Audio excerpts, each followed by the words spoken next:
Kamusta? Ako si May. Ikaw? Hello there! This video will provide you with the common words used in the Philippines to help you learn how to speak Tagalog or Filipino. Without further ado, let's get started!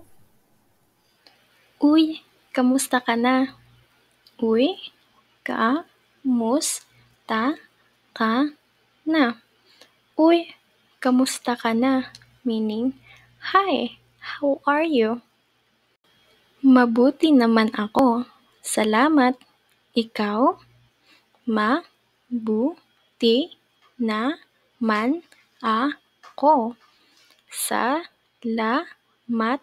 Ikaw? Mabuti naman ako. Salamat. Ikaw? Meaning, I'm doing well. Thanks. How about yourself? Ayos lang ako. Salamat. Alam mo, madalas kong iniisip ang pag-aaral ng mga wika nitong mga nakaraang araw. Ayos lang ako. Salamat. Alam mo, madalas kong iniisip ang pag-aaral ng mga wika nitong mga nakaraang araw. Ayos lang ako. Salamat. Alam mo, madalas kong iniisip ang pag-aaral ng mga wika nitong mga nakaraang araw. Meaning, I'm good, thanks. You know, I've been thinking a lot about learning languages lately. Talaga? Astig naman. Napaka-interesado ko din sa mga wika simula pa noon. Ta-la-ga? Astig naman.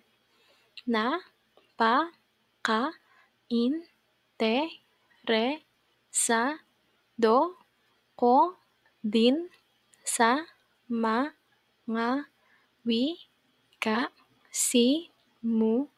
simula pa noon. Talaga? Astig naman. Napaka-interesado ko din sa mga wika simula pa noon. Meaning, really? That's cool. I've been interested in languages ever since.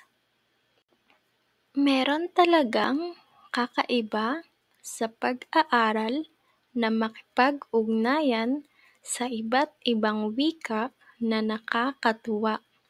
Meron talagang kakaiba sa pag-aaral na makipag-ugnayan sa iba't ibang wika na nakakatuwa.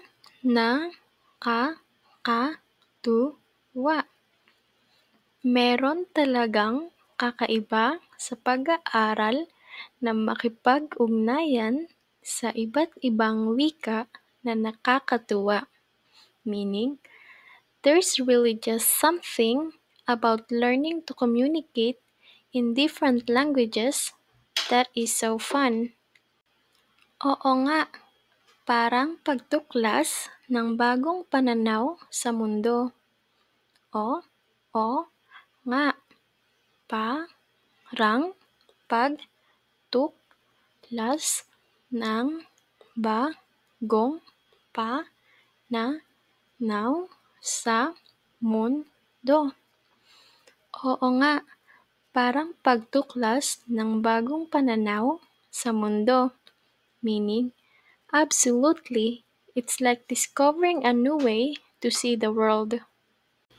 Tama, hindi lang tungkol sa mga salita, tungkol din sa pag-intindi sa iba't ibang kultura at pananaw. Tama, hindi lang tungkol sa mga salita,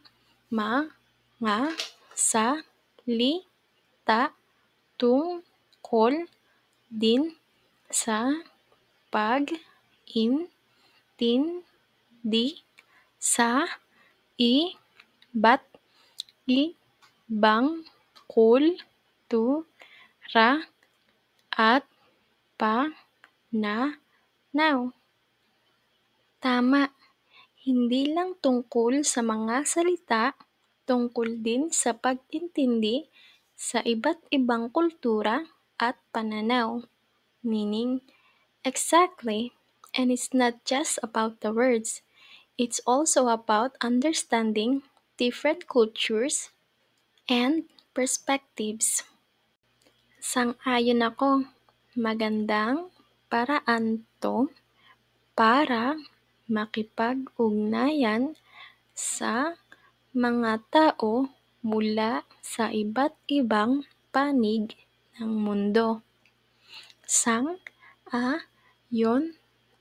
ako.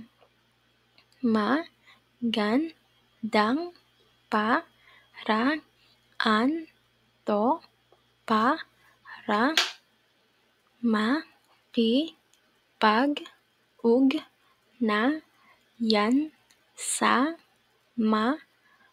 para makipag-ugnayan sa mga tao mula sa iba't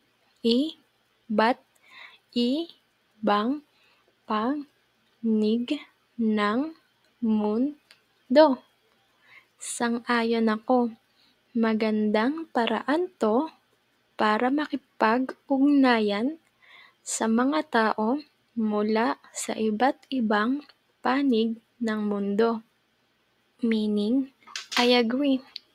It's a great way to connect with people from all over the world.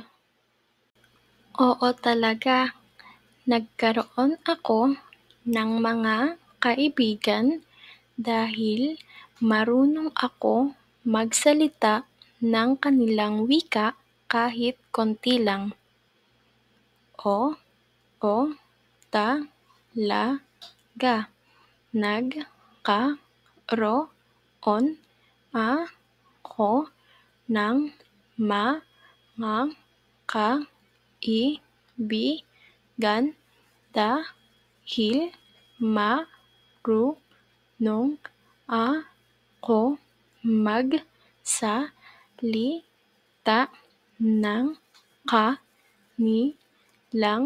magsalita ng kanilang wika kahit konti lang.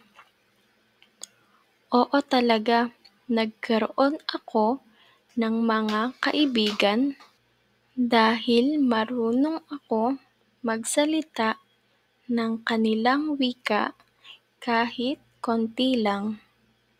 Meaning, definitely, I've made some friends just by being able to speak their language, even if it's just a little bit. Pareho tayo dyan. At alam mo ba, ang pag-aaral ng mga wika ay parang ehersisyo para sa iyong utak. Pareho tayo dyan. At alam mo ba ang pag-aaral ng mga wika ay parang ehersisyo para sa iyong utak. Pareho tayo dyan. At alam mo ba, ang pag-aaral ng mga wika ay parang ehersisyo para sa iyong utak. Meaning, same here. And you know what else? Learning languages is like exercising for your brain. Tama, Nagpapatalas ito ng isipan mo at nagbibigay ng iba't ibang paraan ng pag-iisip. Tama. Nagpapatalas ito ng isipan mo at nagbibigay ng iba't ibang paraan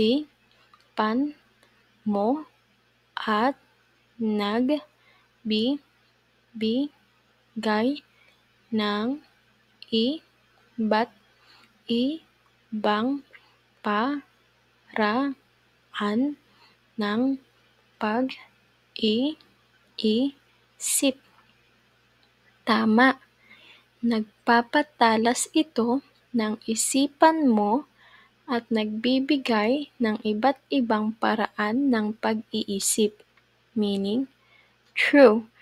It keeps your mind sharp and challenges you to think in different ways. At ang pakiramdam kapag naintindihan at nakipag-usap ka na gamit ang bagong wika, napakasaya. At ang pakiramdam kapag naintindihan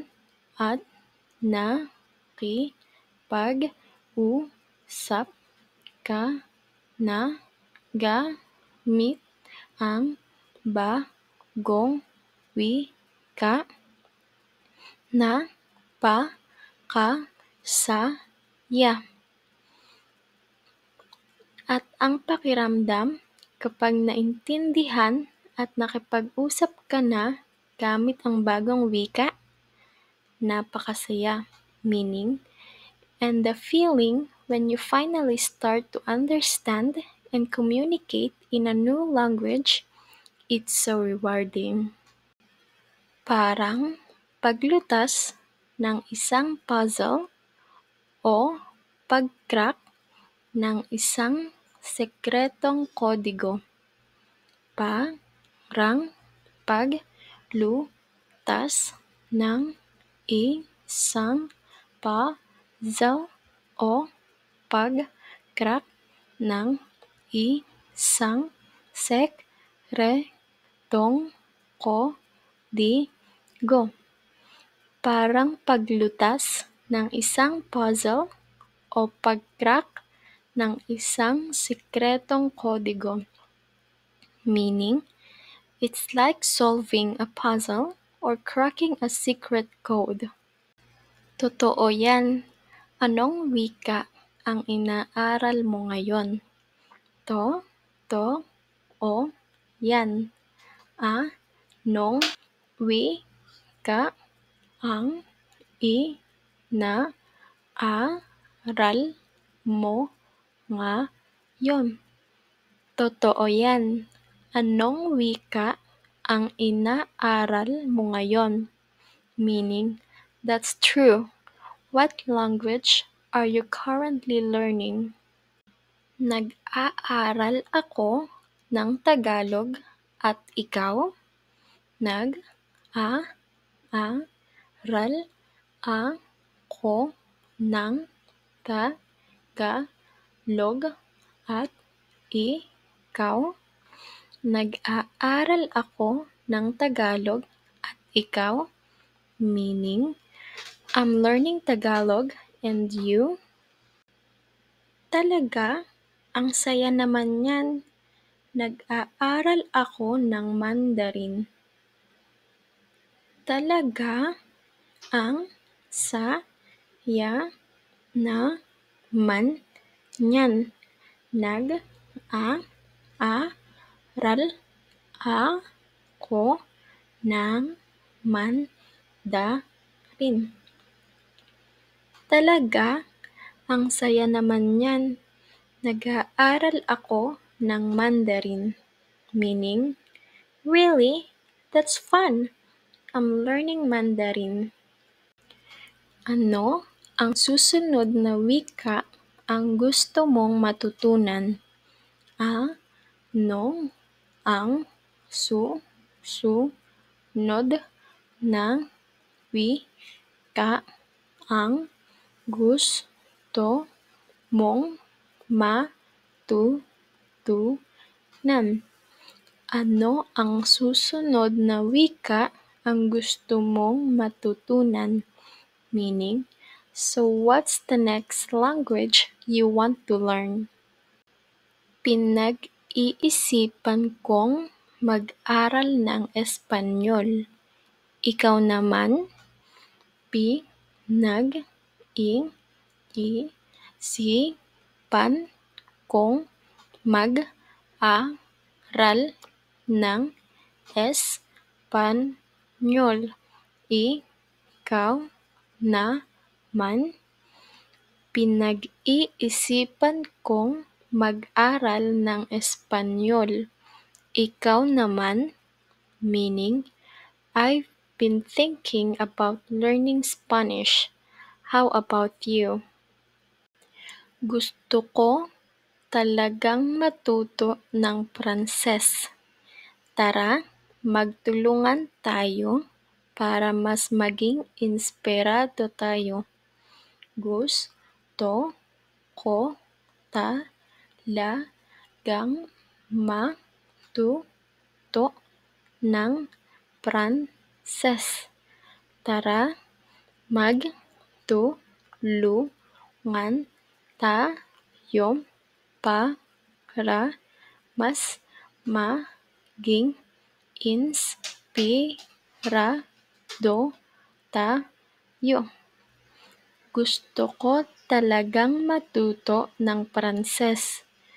Tara, magtulungan tayo para mas maging inspirado tayo. I've always wanted to learn French. Let's keep each other more inspired. Ang saya naman ng plano. Ang saya naman ng plano. Ang saya naman ng plano. Meaning, sounds like a fun plan. Masaya ako at nakapag-usap tayo tungkol sa mga wika. Kita-kits tayo ulit ha? Masaya ako at nakapag-usap tayo tungkol sa mga wika. Kita-kits tayo ulit ha? Masaya ako at nakapag-usap tayo tungkol sa mga wika. Kita-kits tayo ulit ha? Meaning, it was great chatting with you about languages. Let's catch up soon, okay? Oo naman. Mag-ingat ka at magpakasaya sa pag-aaral ng wika. Oo naman. Mag-ingat ka at magpakasaya sa pag-aaral ng mga wika. Oo naman. Mag-ingat ka at magpakasaya sa pag-aaral ng mga wika. Meaning, definitely, take care and happy language learning. Mag-ingat ka din. Paalam muna sa ngayon. Mag-ingat ka din. Paalam muna sa ngayon. Mag-ingat ka din. Paalam muna sa ngayon. Meaning, you take care too. Bye for now. Paalam. Paalam. Paalam meaning bye. Thank you for learning with me. I hope to see you soon. Paalam!